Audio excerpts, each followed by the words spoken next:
ఈ 2 పీసెస్ పెట్టి ఫ్రాక్ అయితే స్టిచ్ చేస్తున్నాను. ఇవి వచ్చేసి మనకి ఇళ్ళంట వస్తారు కదా అమ్మేవాళ్ళు, కట్ పీసులు అమ్మేవాళ్ళు, వాళ్ళ దగ్గరే తీసుకున్నాను. ఇది పీస్ వచ్చి 100 రూపీస్ అయితే పడింది. 4 మీటర్స్ వచ్చేసి 200 రూపీస్ పడింది అనమాట. నాకైతే అసలు క్లాత్ షైనీ స్మూత్నెస్ భలే ఉంది. దీనికి వచ్చేసి ఒక ఫ్లవర్ అయితే బుక్ చేశాను మీషో నుంచి. ఈ ఫ్లవర్ మొత్తం వైట్ స్టోన్ అయితే వచ్చింది. మనకు ఎగస్ట్రా ఉన్న నెట్ ఫ్యాబ్రిక్ మొత్తం మనం కట్ చేసుకుంటే ఫ్లవర్ షేప్ అయితే ఉండిద్ది అనమాట. ఫైనల్ లుక్ వచ్చి ఫ్రాక్ అయితే ఎలా ఉందో చూడండి. ఫుల్ గేరా వచ్చేసింది. 4 మీటర్స్తో నాకు కొంచెం క్లాత్ కూడా మిగలలేదు. ఫుల్ గేరాకి నేను పీకో చేశాను. పీకో చూడండి ఎంత నీట్గా ఉందో. ఈ ఫ్లవర్ పెట్టినాకే ఈ డ్రెస్ లుక్ అయితే వచ్చింది, రిచ్ లుక్. ఫ్లవర్ భలే షైనీగా అయితే కనపడుతుంది ప్లెయిన్ మెరూన్ మీద.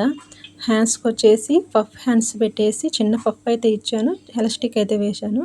నాకైతే వేరే మోడల్ పెడతా నాకు కొంచెం క్లాత్ కూడా మిగలలేదు. ఫ్రాక్ ఎలా ఉంది చూసి చెప్పండి.